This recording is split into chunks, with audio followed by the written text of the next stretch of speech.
Olá, sejam todos muito bem-vindos. Estamos aqui no Hospital de Olhos de Uberlândia, dando continuidade ao nosso projeto de produção de informação e conhecimento sobre saúde ocular. Estão aqui comigo hoje o Dr. Magno, Dr. Vinícius, do nosso departamento de retina, e hoje nós vamos bater um papo sobre as doenças que podem comprometer a retina e afetar a saúde ocular e a visão das pessoas. Então vamos lá, Dr. Magno e Dr. Vinícius, quais são as doenças que mais frequentemente, que são mais importantes, né? Ou pela severidade, ou pela gravidade, ou pela frequência, que na opinião de vocês podem trazer impacto para a saúde da população? Bom, Christian, primeiramente eu acho que a gente tem que dividir por faixa etária. Se você pegar, por exemplo, entre 20 e 60 anos de idade, a doença mais prevalente que leva à cegueira é a retinopatia diabética. Acima dos 60 anos de idade, você já fala em pacientes com degeneração da mácula, né? Tanto na forma seca quanto na forma úmida. E descolamento de retina, que é outra patologia que potencialmente pode levar o paciente à cegueira, é uma faixa etária normalmente de pacientes jovens, principalmente porque os míopes são quem mais são acometidos com descolamento de retina, né? Então o jovem também tem problema com descolamento de retina. Então, de acordo com a faixa etária, você tem uma doença mais prevalente. Poderia acrescentar aí também a principal causa de cegueira infantil, que também é uma doença da retina, que é a retinopatia da prematuridade. Então, de acordo com essa classificação que o Dr. Magno apresentou, eu acho que também convém a gente lembrar da cegueira infantil, que de fato é muito importante, tanto pelo impacto econômico, quanto pelo aspecto dramático que é a cegueira já desde da primeira infância, né? Desde do paciente recém-nascido. E é importante também a gente lembrar que ao longo dos anos a gente tem tido avanços que transformaram profundamente o prognóstico visual da maior parte dos pacientes que são acometidos por esses problemas. Então vamos lá, Dr. Magno, assim, partindo do pressuposto que nós estamos vivendo uma explosão de miopia no mundo, por várias questões relacionadas aos maus hábitos, né, muito eletrônico, enfim. Vamos falar um pouquinho, né? O senhor falou aí que a miopia é um dos fatores, né, de risco para a ocorrência do descolamento de retina, e na nossa prática do trabalho do dia a dia a gente vê que as pessoas se preocupam muito com isso. Então vamos lá, o que realmente configura fator de risco para um descolamento de retina quando um paciente é míope? E aí, Dr. Vinícius, ajuda ele ali falando para mim o seguinte: quais são os sinais que a pessoa deve estar atento, caso eles ocorram, que eles devem procurar uma assistência médica o mais rápido possível? Primeiro Dr. Marco, depois Dr. Vinícius. Qual que é o problema do míope? O míope, ele é um paciente que o olho normal ele tem em torno de 23 milímetros, mais ou menos.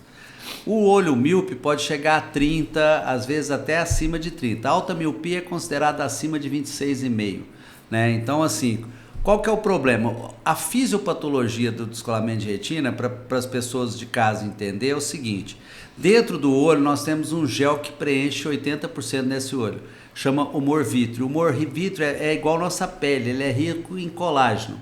Então esse colágeno, assim como nossa pele vai sofrendo um processo de enrugamento, até chegar no momento que ele solta, tá? Que é mais ou menos ao redor de 60 anos de idade na população normal, e ele solta, quando ele solta em 8 a 12% das pessoas, ele pode rasgar a retina. Rasgando a retina, a pessoa pode desenvolver um descolamento, e tem uma chance grande de desenvolver um descolamento de retina.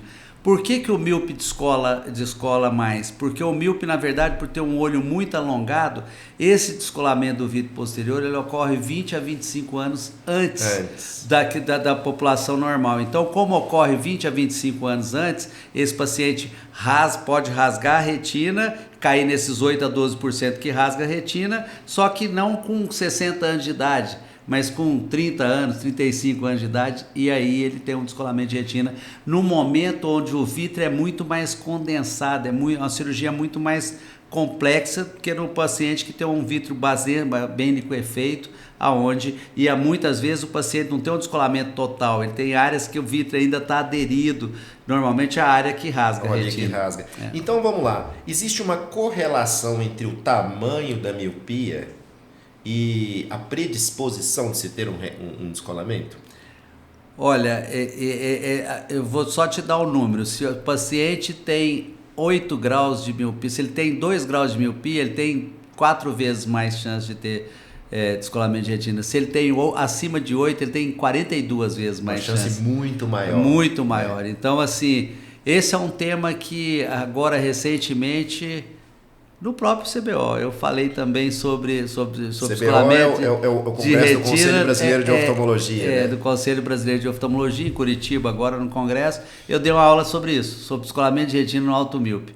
Sabe, assim, que é uma aula bem interessante também, que fala sobre essas alterações.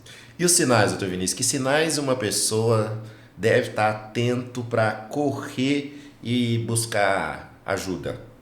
Muito boa pergunta. O principal sintoma que sinaliza o início do processo do descolamento de retina é a percepção de floaters, que são como se fossem pequenas moscas que são percebidas no campo visual. Normalmente elas são móveis e surgem de forma abrupta, justamente quando ocorre o descolamento do vítreo. São aqueles mosquitinhos que aparecem de uma vez quando a pessoa está enxergando, está olhando para alguma coisa. Exatamente. Muitos pacientes às vezes descrevem como moscas, como fios de cabelo, como teias de aranha, outros dizem que é uma nuvem, mas de toda maneira isso precisa ser necessariamente avaliado, porque pode ser que seja a lesão inicial predisponente ao descolamento e que, se descoberta e tratada de forma adequada, previne a evolução do processo. Então, todos os pacientes que apresentarem sintomas como esse precisam ser avaliados o quanto antes.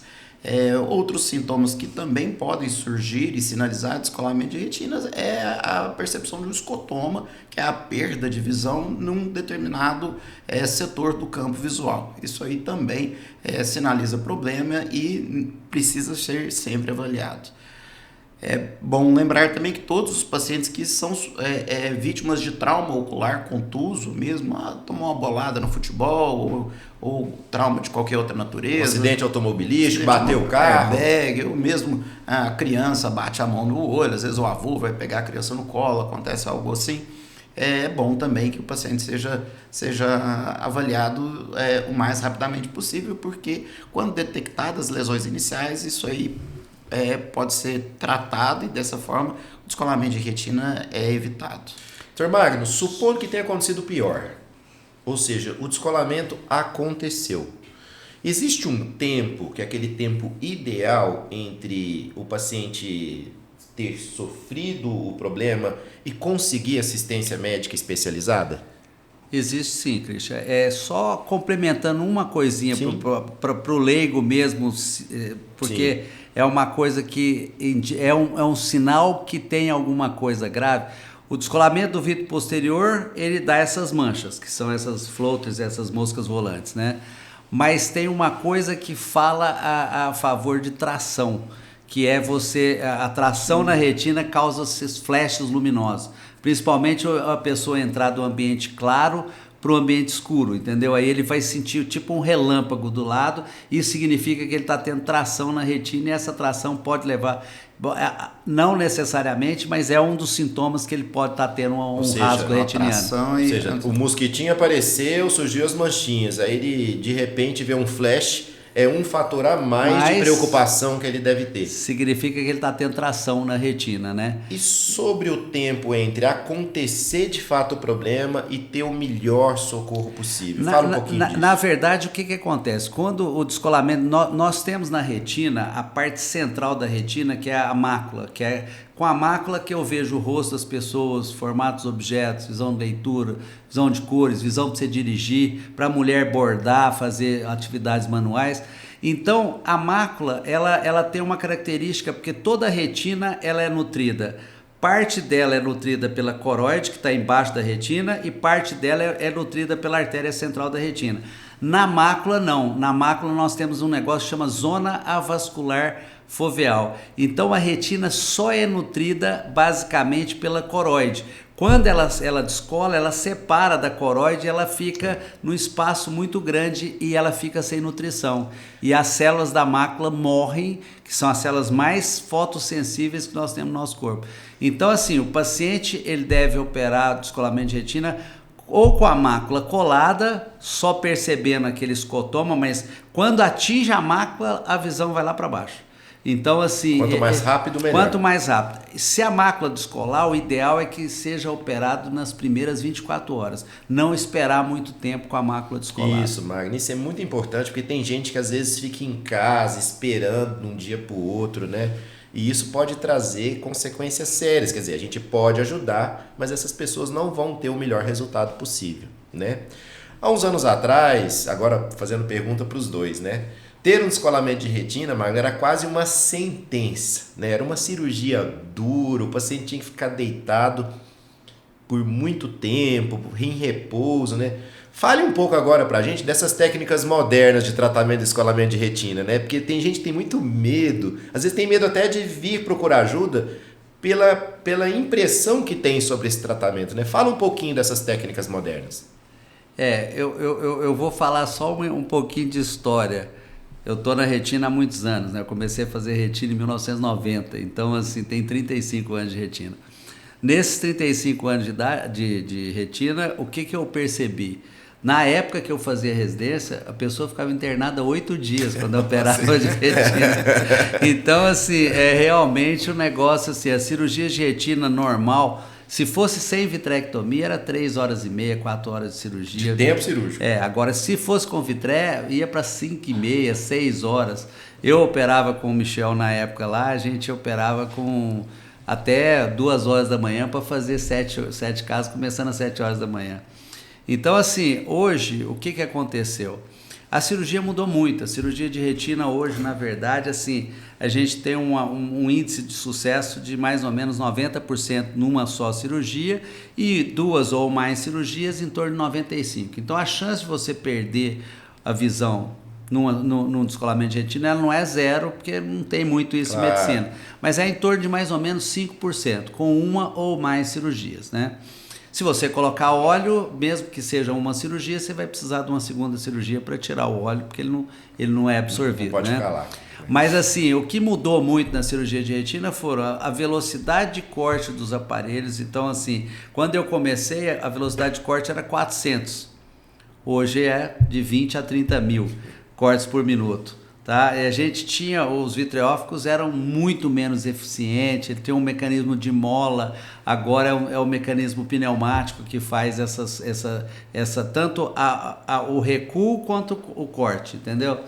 Então, assim, eu acho que a gente hoje está trabalhando, a gente tem perfluorcarbono que não tinha na minha época, sistema de grande angular que a gente não tinha na minha época, hoje a cirurgia 3D que a gente faz com Ingenuity.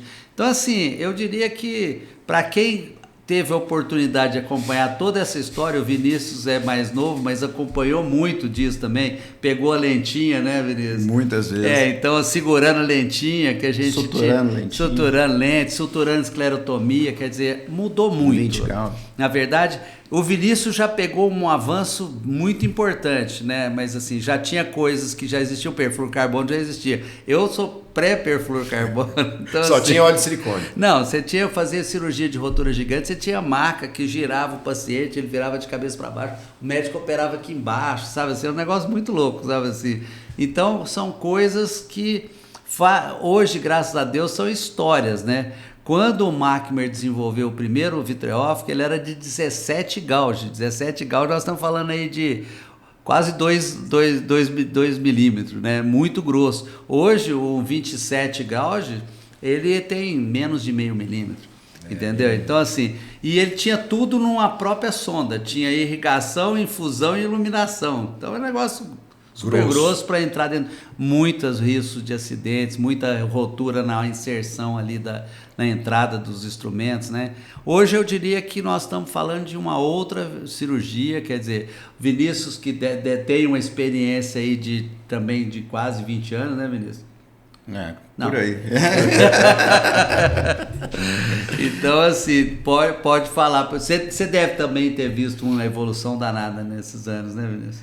Muito grande, né? Dos primeiros vitreófagos até ao que nós chegamos, ao ponto que nós estamos hoje, aí com 20 mil cortes, a evolução foi muito significativa.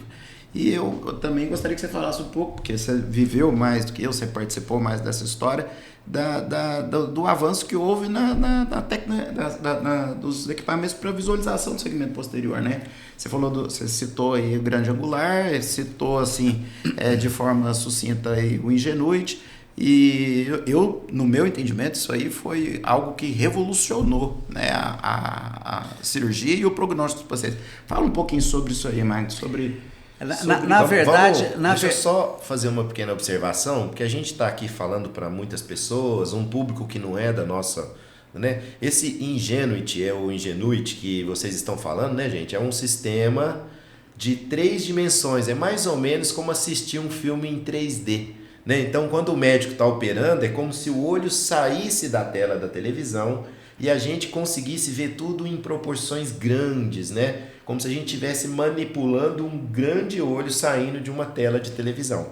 Esse é o sistema Ingenuity que eles estão falando aí. Pode continuar. Na verdade, assim, eu diria que a oftalmologia, principalmente a retina, deve muito a um médico americano que chama Stanley Chang. Stanley Chang era um cientista, ele fez engenharia no MIT, que é a melhor escola de engenharia do mundo, né, em Boston. Massachusetts Institute of Technology, né? E depois ele fez medicina na Colômbia, depois ele fez oftalmo, depois ele fez retina. Ele é basicamente responsável por 2 coisas para mim que mudaram a retina: perfluorocarbono, sabe? Porque antes do perfluorocarbono a cirurgia de descolamento de retina era uma cirurgia, hoje é outra cirurgia completamente diferente. E a segunda coisa que nós devemos ao Stanley Chang foi em 1994, eu lembro direitinho, a gente estava num congresso da Sociedade Brasileira lá na clínica do Marcos, ele fez um jantar e o Stanley Chang mostrou o AVE, que era o primeiro sistema de lente era de contato, mas era o sistema de grande angular. Pela primeira vez, porque antigamente você trabalhava com um campo pequenininho, de 40 graus. Pela primeira vez eu comecei a ver a retina a 165 graus. Então eu conseguia ver tudo, eu estava trabalhando aqui, mas eu vi o que estava acontecendo. Então isso foi um avanço fantástico, entendeu? Assim, essa mudança de paradigma eu acho que a gente deve. E com isso aí a coisa foi evoluindo, aí passou para o sistema de não contato, que é o Bion que a gente utiliza. E depois do Bion, aí veio o sistema de 3D. A gente, só para vocês terem uma ideia, a gente quando está operando no microscópio, a gente está vendo um campo desse tamanho. E na retina é pior ainda, porque tem uma profundidade, então é um negócio bem complexo. No Ingenuity é como se eu estivesse olhando, o olho fica do tamanho da tela de televisão, de 55 polegadas. Então assim, o negócio mudou da água para o vinho. Muita gente ainda, muitos colegas ainda no Brasil inteiro ainda tem uma pouca aceitação ao sistema de 3D, mas na verdade é um negócio assim, quando você começa a usar, você percebe que não é um caminho sem volta. É igual o carro com embreagem, com marcha, e todo mundo falava, não, eu gosto de passar marcha, eu gosto de não sei o quê. Hoje, na minha época, eu sou mais velho do que todo mundo, então eu posso falar. E hoje ninguém compra carro que não seja dramático, né? É igual carro de 4 portas e 2 portas. A gente tinha que entrar no carro, né? Agora não, agora carro de 4 portas o pessoal falava que era táxi, né? Na minha época de garoto, e é a mudança total, né? Então isso aconteceu, eu estou fazendo essa comparação até meia fora, mas é para as pessoas entenderem o que aconteceu dentro da nossa área da retinologia, né? Vinícius, eu quero falar um pouquinho agora de laser, né? E por que eu quero falar? Porque tem pessoas que às vezes numa avaliação de rotina de oftalmologia, um míope, ou às vezes até um não míope, que procura uma avaliação de rotina, a gente consegue detectar precocemente que ele tem uma predisposição, ele tem uma ruptura que ainda não virou um descolamento de retina. Fala um pouco sobre isso e como que você pode tratar essa pessoa também de forma simples, né, no nosso dia a dia, e evitar que tudo isso que a gente está discutindo aqui, como é que trata, ocorra. Ou seja, o que pode ser feito para um paciente que procura numa rotina, descobre que tem uma ruptura e como é que você faz para tratar esse paciente? Muito boa pergunta, porque talvez isso aí seja o aspecto fundamental, central da medicina moderna, que é atuar de forma preventiva, evitando o agravo das doenças. O descolamento de retina é uma doença muito grave, tem tratamento, o tratamento tem evoluído muito ao longo dos anos, a gente consegue resultados visuais que são extremamente satisfatórios, mas o ideal é que nada disso aconteça. E para isso é importante aquela busca ativa de pacientes que têm maior propensão, maior risco ao desenvolver o problema. O Dr. Magno já mais ou menos salientou aí a importância da miopia na origem do problema. Sim. Então, pacientes míopes, principalmente aqueles que têm miopia maior do que 6 graus, precisam fazer avaliações vitreoretinianas, fazer a avaliação da retina anualmente, justamente para que a gente consiga identificar as lesões que são predisponentes, que estão diretamente relacionadas ao descolamento. Quando elas são identificadas, é possível que sejam tratadas com um procedimento ambulatorial que é indolor, muito rápido e extremamente eficiente, extremamente eficaz na prevenção do desenvolvimento da doença. Então, a sua pergunta eu acho que é muito interessante, porque o paciente míope ele tem que se ver estimulado a fazer a avaliação técnica adequada para que problemas dessa natureza não tragam complicações maiores. Pacientes vítimas de trauma ocular contuso, isso é muito comum no dia a dia. Trabalhador de zona rural, ou atleta que às vezes está jogando basquete, é muito comum no basquete, é muito comum no futebol, sofreram ali o trauma que às vezes no primeiro momento pode não parecer de grande preocupação, mas na sequência o paciente começa a ter aqueles flashes luminosos ou as moscas volantes, né, os floaters, e nesse caso também é recomendado que o paciente seja avaliado de forma apropriada. E eu acho assim, o laser é uma terapia consagrada, muito segura, indolor, rápida, de fácil execução, permite que o paciente volte para as atividades dele de forma imediata e que produz um impacto muito significativo aí na evolução do problema. Vamos mudar de assunto agora. Vamos falar de outro flagelo entre nós, também infelizmente com os maus hábitos alimentares, com a obesidade, enfim, com tudo isso que nós estamos vivendo hoje em dia dos hábitos modernos, que é sobre o diabetes e os potenciais complicações do diabetes na saúde ocular. Dr. Magno, fala um pouco para a gente aí pelo menos as principais manifestações do diabetes, pelo menos na retina. A gente sabe que o diabetes compromete o olho de inúmeras formas. Pode aumentar a possibilidade de ter glaucoma, causa catarata mais precoce, pode comprometer também a saúde do endotélio corneano, uma série de questões. Mas vamos falar assim, aquilo que o diabetes pode trazer para a nossa retina. E um detalhe assim, um pouco mais técnico, qual seria assim, esse nível glicêmico, quais são os pacientes com fatores de risco, tempo de diagnóstico de diabetes, valor desse examinho aí que quase todo diabético conhece na palma da mão, que é da hemoglobina glicada. Quais são esses fatores de risco que podem realmente representar um maior problema para a retina? Bom, retinopatia diabética é a principal causa de cegueira irreversível no paciente jovem, né? Na paciente que tem na idade laboral aí de 20 a 60 anos de idade. A diabetes, ela é os fatores de risco da diabetes são 2 mais importantes: tempo de doença e descontrole dos níveis glicêmicos. O que é o ideal para um paciente diabético manter ali para que você tenha uma maior segurança e impedir dele levar as complicações tardias da diabetes, né? Uma glicemia glicada, uma hemoglobina glicada entre até 7,4 é aceitável no paciente diabético, e uma hemoglobina de jejum, uma glicose de jejum, a glicemia de jejum, de mais ou menos em torno até 130 é aceitável também para esse paciente diabético. Agora, aquele paciente acima de 180, o paciente perde a capacidade de filtrar, o rim perde a capacidade de filtrar e essa glicose começa a circular no nosso corpo e vai lesando o quê? Lesa a microcirculação, que são o endotélio da parede dos vasos, né? Então vai lesando as células de sustentação desse endotélio, que são os pericílios, e aí ele forma aquelas dilatações saculares dentro da retina, né? Nos vasos.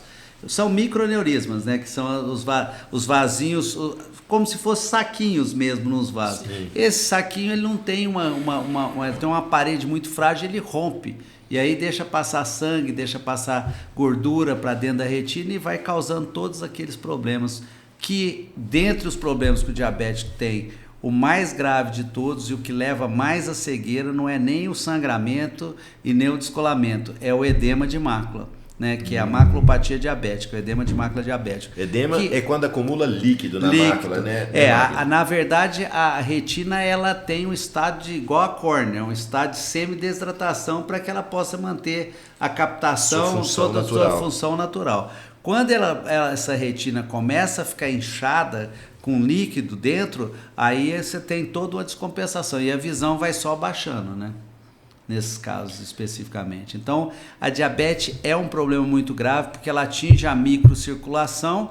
E quais são os órgãos-alvos da diabetes? Os órgãos que têm vasos muito finos e delicados. Rim, coração, vasos periféricos, né? Nervos periféricos, cérebro e retina, né? Principalmente retina. Bom, então você falou aí do edema macular, né? Que é realmente a pior, no longo prazo, traz a pior consequência para a visão, porque a mácula é a região mais importante da visão. E o que a gente pode fazer, doutor Vinícius? Assim, quais as linhas de tratamento hoje para o edema macular? Esse é um outro aspecto que tem evoluído muito ao longo dos anos. Tradicionalmente, o tratamento de eleição para o edema da retina era com a fotocoagulação, com laser. E a questão é que ao longo dos anos, outras opções que são muito mais eficazes surgiram. A principal delas é a utilização de medicação antiangiogênica, que atua melhorando a permeabilidade vascular e diminuindo o extravasamento de fluido para o espaço intrarretiniano, atuando de forma direta no edema. Dessa forma, a gente consegue o restabelecimento da arquitetura do tecido e, consequentemente, da função visual. Várias drogas foram lançadas no mercado mundial ao longo dos últimos anos e é possível perceber um avanço progressivo em vários aspectos, tanto na questão da eficácia da medicação, quanto também da melhoria da qualidade de vida dos pacientes que seguem em tratamento. A fotocoagulação, o laser para tratamento do edema macular ainda tem um papel muito relevante, mas as medicações que surgiram ao longo dos últimos anos trouxeram um incremento muito positivo, muito satisfatório para o controle da doença. Existem outras possibilidades, como os de esteroides, que têm um lugar de muita relevância para o acompanhamento, o monitoramento desses pacientes, mas no momento o tratamento de eleição é com medicamentos aplicados no olho, é uma medicação de utilização intravítrea. Então, doutor Magno, tem muita gente que tem um certo estigma ou receio sobre a questão do tratamento das famosas injeções no olho, né? Explica um pouquinho para a gente, assim, para a gente poder desmistificar isso um pouco, para o paciente não ter essa preocupação, não ter esse medo, porque afinal de contas a doença é infinitamente pior na sua evolução natural do que o tratamento. Explica um pouco como é que a gente faz isso, o que são as injeçõezinhas, né? Fala um pouco também, que o Vinícius falou a palavra esteroide, né? Esteroide é corticoide, gente, então assim, tem uns tratamentos modernos hoje, como o Ozurdex. Explica um pouquinho como é que é esse tipo de injeção, como é que ela é feita, a segurança, a tranquilidade que é para o paciente. Bom, primeiramente a gente, para falar sobre injeção, assim, ele é um procedimento bem tranquilo, Para se ter uma ideia, nos Estados Unidos o pessoal faz isso no consultório.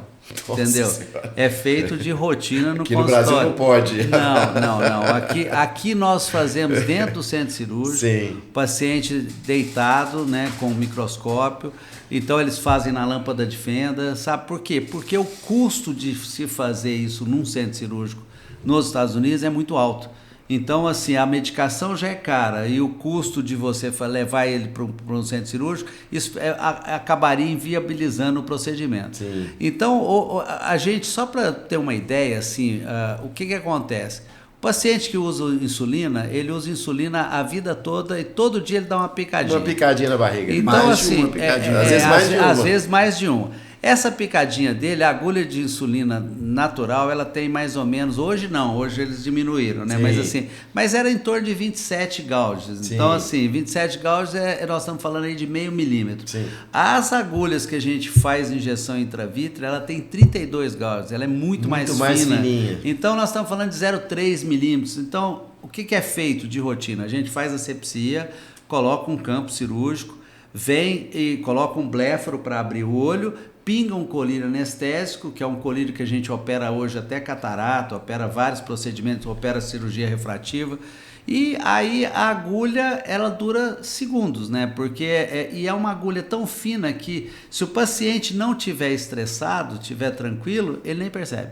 Muitas vezes, tem paciente que vem pela primeira vez fazer, eu falo, acabou, ele fala... Como assim? Eu nem vi. Ele nem viu o que fez. Ele nem viu. Vai embora para casa no mesmo dia, vai na mesma embora hora. na mesma hora, ele não precisa vir em jejum porque não tem sedação. E aquele caso extremo, vamos supor que o paciente seja muito ansioso. Sim. E isso acontece. Claro. Eu tenho os pacientes Mas assim. exceções, né? Mas nessas exceções, até os planos de saúde, para esses casos, eles não têm nenhuma objeção de pagar uma sedação para o anestesista fazer. Então, eu tenho, vamos dizer, no universo aí de vários pacientes, eu devo ter uns 4 ou 5 que eu preciso fazer com sedação, sabe? Assim, então, é muito raro o paciente ter esse desconforto e achar... Normalmente, não é pela injeção, é pelo próprio emocional do paciente. Parece ser muito pior do que realmente é. A injeção é, de fato, muito tranquila. E olhando um pouco para o futuro, né, que eu vejo que isso, de certa forma, essas drogas e essas tecnologias estão evoluindo muito, fala um pouquinho do Ozurdex, que é esse pelletzinho, que é essa tecnologia de liberação lenta, que também serve para tratar o edema macular e até de outras origens que não diabetes, porque... Outras drogas estão na fila aí para serem liberadas com esse tipo de tecnologia. Fala um pouquinho disso para a gente.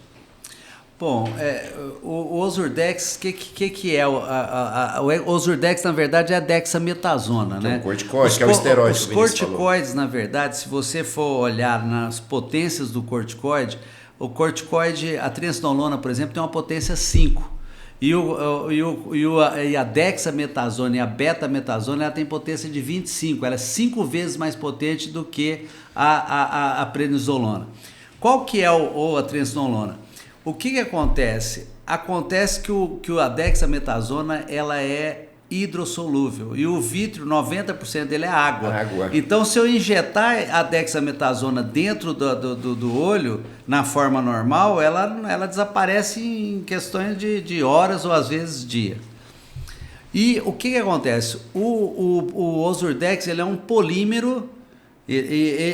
Essa dexametasona está envolta num polímero e ela vai liberando lentamente 700 microgramas ao longo dos dias. Isso tem uma duração, segundo o fabricante, 6 meses, mas a gente sabe que na prática em torno de 4 a 5 meses. Então, assim, mas é um corticoide extremamente potente numa plataforma que permite ele ser liberado gradativamente ao longo dos meses, né? E você tem uma frequência de injeção menor do que o anti-VEGF.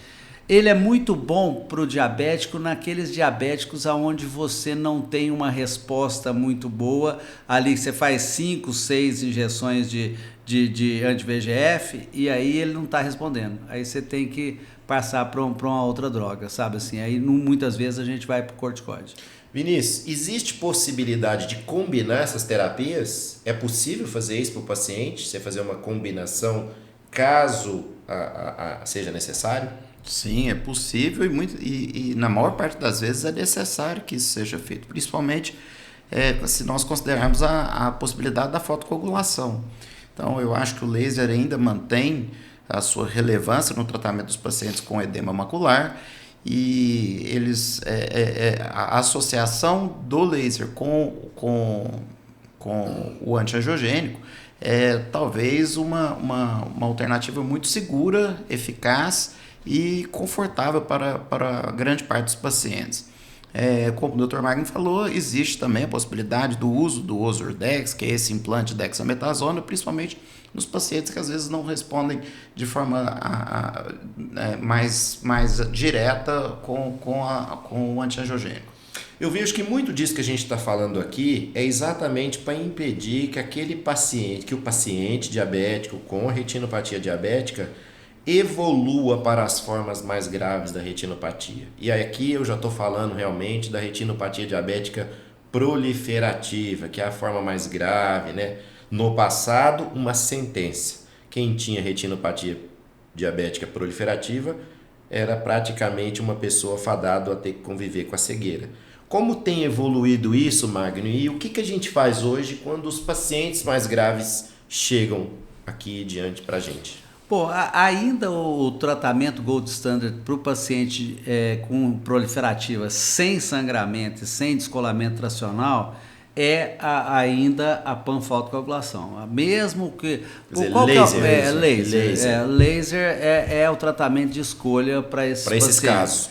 Algumas pessoas, por exemplo, aquele paciente que eu tenho o protocolo S que você trata só com anti-VEGF, mas assim, ao longo do tempo, o que mostrou? Que a perda de campo visual é igual nos dois, entendeu? E com um problema, porque muitas vezes esse paciente que tem que fazer injeções, em real life, né, na hora que o cara está no dia a dia, você acaba perdendo segmento, o paciente para, entendeu? E o laser é muito mais seguro, porque o laser você...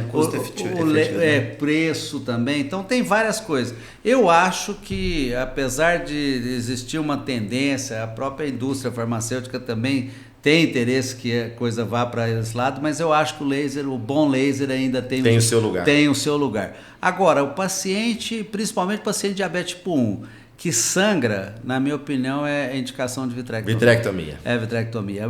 É um santo tratamento para o paciente. Você descola a hialóide posterior, faz uma panfotocoagulação saudável ali no paciente, ele vai evoluir bem. Ou seja, cirurgia. Assim? Então, esse caso é o caso que a gente tem que escolher para a cirurgia de vitrectomia. Agora, uma situação que eu acho muito interessante que o Vinícius comentou, que eu acho que combinar é maravilhoso, é aquele paciente que você faz uma panfoto, você vê que a panfoto está bem feita e ainda continua com o neovas ativo.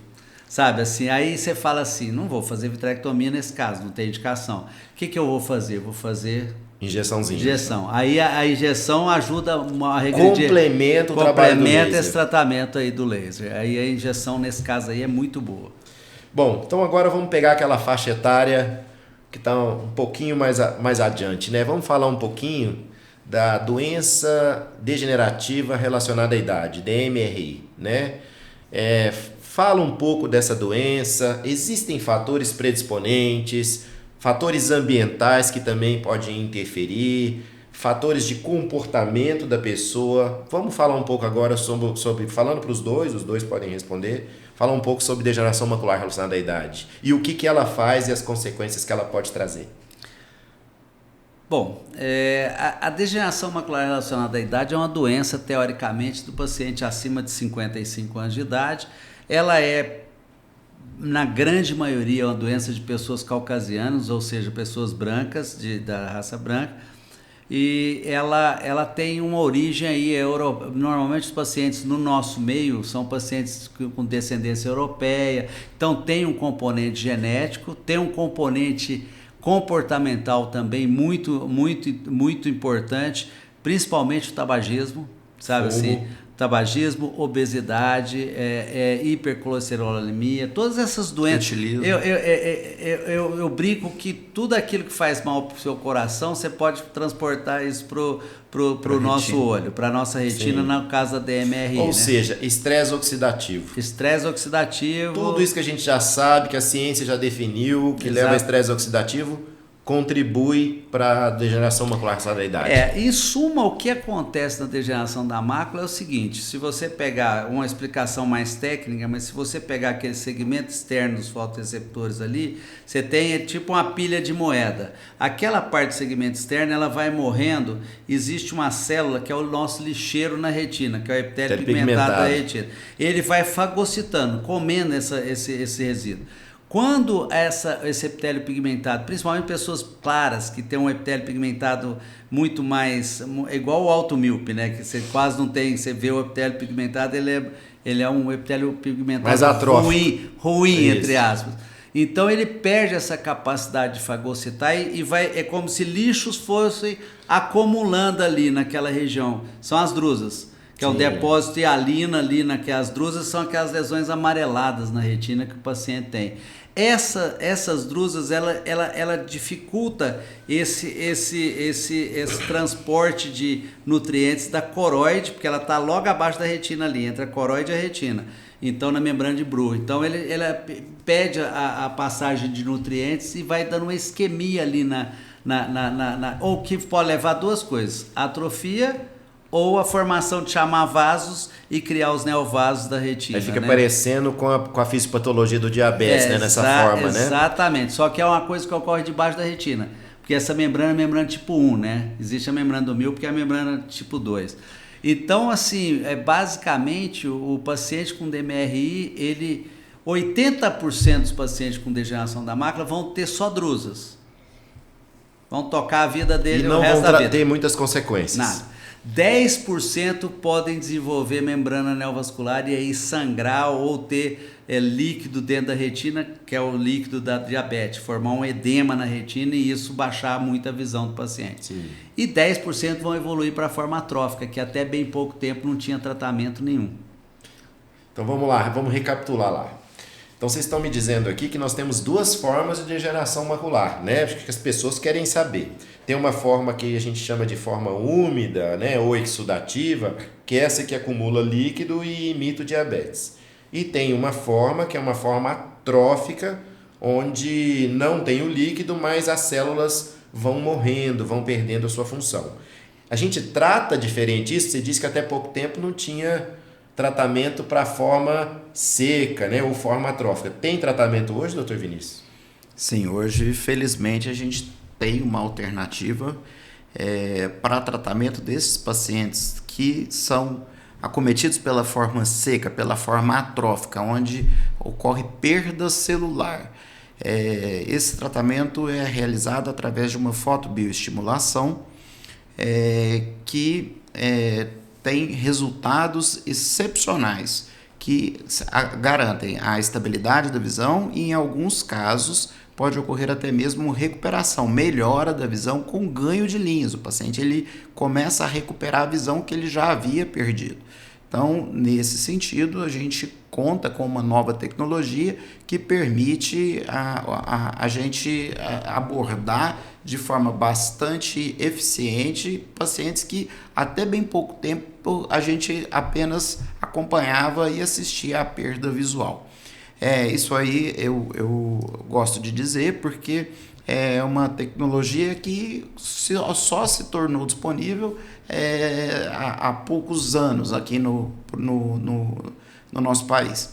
E o tratamento desta forma é diferente do tratamento das formas úmidas, das formas onde ocorre extravasamento de líquido para o espaço subretiniano. Você gostaria de falar sobre o tratamento exudativo? Assim, eu só gostaria de acrescentar uma coisa, que aqui no nosso hospital nós somos um dos poucos centros do país que tem pelo menos já tem experiência com Valeda, né? Com Valeda, não só a experiência, mas até o próprio equipamento em si. Se você for analisar friamente, hoje ainda no estado de Minas Gerais não tem nenhum. Goiânia não tem, Brasília não tem. Entendeu? Então tem vários lugares que não tem a fotobiomodulação. Eu tô recebendo pacientes e o problema é o tipo do tratamento, é o tratamento prolongado, entendeu? Então são 9 sessões de cada ciclo, são 6 ciclos ao longo de 24 meses. Então, assim, é um transtorno para o paciente que mora fora, né, para poder fazer. Mas a verdade é o seguinte, até então nós não tínhamos nada para tratar, a não ser as vitaminas que impede a progressão da doença em 25% dos casos. Um quarto só dos pacientes. Um quarto dos pacientes. É uma suplementação assim, antioxidante, né? Que a gente fala vitamina, é uma suplementação com vitaminas antioxidantes. Agora o grande problema disso aí, da própria forma seca, é que no próprio estudo Lightside 3, que foi o estudo que o FDA aprovou, o estudo pivotal, né, porque aprovou o Valeda para uso nos Estados Unidos, o problema é o seguinte, quando você tem uma atrofia geográfica que pega a área central, você não consegue reverter, aquilo é neurônio que morreu, entendeu? Então não tem muito o que fazer. Os grandes casos, hoje, por exemplo, eu atendi uma paciente que eu falei, olha, a senhora, 90 anos de idade, a senhora é uma paciente perfeita para tratar, 20/30 de visão num olho e 20/40 no outro. Sabe, com atrofia geográfica beliscando a fóvea, mas sem pegar a fóvea. Eu falei, a senhora tem que tratar para ontem. Se fosse minha mãe, eu não deixaria a senhora. Ou seja, tem uma janela de oportunidade. Você não pode perder essa janela. Esse paciente é o suprassumo do suprassumo. Segundo o Lightside 3, qual que é o critério de tratamento deles? Era basicamente assim, tem várias coisas, mas o mais importante é o seguinte, a acuidade visual entre 20/30 e 20/100, sim, e atrofia geográfica que não comprometa a área central da fóvea, entendeu? Então, assim, muita gente, às vezes, vem com as formas já, ou que não tem um comprometimento total, mas um comprometimento parcial. Então, assim, isso é importante a gente ter Na verdade é o seguinte, é importante que as pessoas entendam que a despeito de hoje ter um tratamento para uma doença que até pouco tempo atrás a gente ficava assistindo o paciente piorar, existe um melhor momento de se fazer esse tratamento. Quer dizer, não adianta procurar o recurso depois que já perdeu o tecido nervoso, exato, depois que aquele pedaço da retina já morreu, né? E com relação à forma úmida, essa, graças a Deus, a gente trata ela desde 2005. Lá começou com a Avastin, que era drug off-label, né, assim, a obra dos acasos, né, assim. Você conhece a história do Avastin? Conheço, eu conheço, mas eu acho que conta, acho que é interessante. É interessante porque o Philip Rosenfeld é um médico do Bascom Palmer de Miami. Ele tumores sólidos de o remédio foi desenvolvido para tratar tumores, para tratar câncer. Né? Na verdade, tumores metastáticos de colo. Ele estava com 2 pacientes lá tratando de tumor de colo e concomitante tinha membrana neovascular. Ele pegou e falou, vou fazer o seguinte, vou acompanhar essa paciente com OCT. E vou fazer no OCT. Aí trazia as pacientes lá, as pacientes fazendo quimioterapia para tumor metastático de colo intestinal, né? E aí ele percebeu que a membrana sumiu. Aí ele falou, opa, peraí, então eu vou testar essa droga em coelhos. Qual que é ele pegou o máximo que a gente injeta no olho, que é 0,1 ml. E começou, injetou em 7 coelhos, fez eletroretinograma, fez todo aquele... Depois todos fez os protocolos de pesquisa. E percebeu que esses coelhos não tinham nenhuma toxicidade daquela medicação. E a partir de então, o Avastin foi utilizado a rodo, principalmente na DMRI exudativa, com resultados excelentes. Diabético não nem tanto, mas na DMRI sim. E aí o que acontece? Dali surgiu o Ranibizumab, que foi a droga que veio na sequência, que é como se fosse um filho do Avastin. Que é o Lucentis. É o Lucentis, né, o nome comercial. Aí, Aflibercept, 2 mg, depois veio o Brolucizumab, que também acabou por causa de algumas complicações lá vasculares, ele acabou desaparecendo. Depois veio o Faricimab, que é o Vabysmo, e agora tem o Eylea 8 mg, né? Então, assim, hoje a gente tem uma gama de tratamento, o paciente, mesmo que ele faça taquiflexia, que não tem resposta, a gente tem como fazer switch para outras drogas e tratar esses pacientes. Então, assim, o grande mensagem que eu acho que fica é o seguinte: a degeneração da mácula na forma úmida, o paciente só fica cego se ele vier tardiamente. Se ele não vier tardiamente, hoje ele não fica mais cego. Tem bastante recurso para tratar. Ele não fica, como o diabético também, não fica cego se ele vier na fase, se ele não esperar tá cego para vir, né? Aí não tem jeito, mas assim, e a mesma coisa, degeneração da mácula na forma seca também, paciente que tem isso, faz acompanhamento, faz a fotobiomodulação, usa as vitaminas, eu acho que ele tem uma chance boa de preservar a visão até o final. Considerando isso que o Dr. Magno falou, eu queria acrescentar algo, que o momento do tratamento é muito importante. Então, para as pessoas em casa, é importante a gente dizer alguma coisa a respeito dos sintomas iniciais da doença. Como que o paciente percebe a alteração da visão que sugere, que indica, que sinaliza a presença da degeneração da mácula. É muito comum o paciente, nas fases iniciais, começar a ter a metamorfopsia, que é a distorção da imagem, normalmente é descrito como assim, as linhas vão ficando tortas. O mundo está entortando. O mundo está entortando. Ele olha uma linha reta, a mesa, ou a porta. Não bebi nada e ainda já estou vendo já estou vendo as coisas ficando distorcidas. Às vezes a pessoa na leitura começa a perder a linha. Então ele está lendo a linha e de repente ele está se vendo lendo a linha de baixo. Isso aí é muito importante, porque nos primeiros sintomas do paciente procurando assistência e tendo o diagnóstico preciso, o tratamento é iniciado e isso impacta de forma muito importante o sucesso. É muito significativo quando o tratamento é instituído inicialmente, nas fases iniciais da doença, porque isso representa ganho real de visão e de qualidade de vida do paciente. Bom, nós já temos que ir para o nosso desfecho e dando continuidade aqui ao nosso projeto que nós estamos fazendo aqui hoje, que é o nosso podcast do H-Horas, Dr. Magno, Dr. Vinícius. Eu quero que a gente faça isso por hábito, então que a gente plante uma sementinha para a próxima discussão que a gente vai ter aqui quando trouxer a turma da retina de novo. Então eu quero plantar agora, a gente ser assim, já caminhar para o desfecho, mas ser breve, para que ou o Dr. Vinícius ou o Dr. Magno, ou ambos, tragam assim, uma grande novidade, uma grande tecnologia, algo disruptivo, que está aí na fronteira do conhecimento. Esses dias você colocou lá na nossa sala do nosso grupo clínico, Dr. Magno, sobre um chip implantado e causando e provocando a possibilidade de uma visão artificial. Fala só um pouquinho disso, fala de onde esses trabalhos estão sendo feitos, que tecnologia é essa, e é uma coisa muito futurista, é um momento Star Trek. E aí no nosso próximo podcast a gente vai discutir um pouquinho sobre esse tipo de tecnologia disruptiva. Fala um pouquinho, mas só um pouquinho disso hoje pra gente e já vamos para nossa despedida.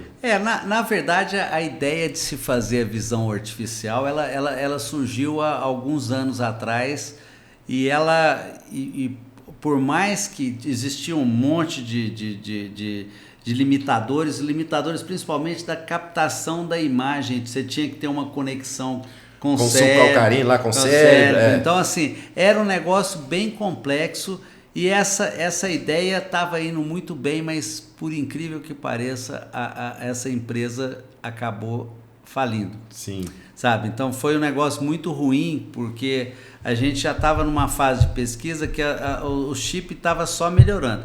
Essa ideia nova, eu preciso dar uma aprofundada nisso aí para me entender melhor. Só um spoilerzinho. Mas eu acho assim, pelo que eu li, mas é uma coisa assim, não é uma coisa científica, não li em revista científica. Sim. Então assim, mas se a ideia for essa mesmo, porque eu sei que o Mark Homeyer, lá na USC, o lugar que eu fiquei nos Estados Unidos, né, lá em Los Angeles, ele recebeu uma proposta do Elon Musk para desenvolver. O Elon Musk queria dar para ele $1 bilhão para desenvolver a visão artificial. Sabe assim, então eu sei que ele não topou porque ele não queria só a visão artificial, ele queria outras coisas. Que o Mark Rumeyer falou, não, eu prefiro trabalhar, continuar na minha linha. Ele é a pessoa que tem mais conhecimento sobre visão artificial no mundo hoje, entendeu? Então eu preciso ver o que ele está fazendo. O que ele está fazendo. Tá certo. Para ver qual que é a veracidade disso aí. Então, entendeu? no próximo podcast, vamos ter aqui uma possibilidade de falar de outras tecnologias disruptivas, como a córnea artificial que está sendo desenvolvida em Israel, como a visão artificial, enfim. Mais uma vez, agradecer a presença de todos que estão aqui, Dr. Vinícius, Dr. Magno, e Obrigado. logo estaremos de volta aqui com um novo podcast com temas para todos vocês. Muito obrigado.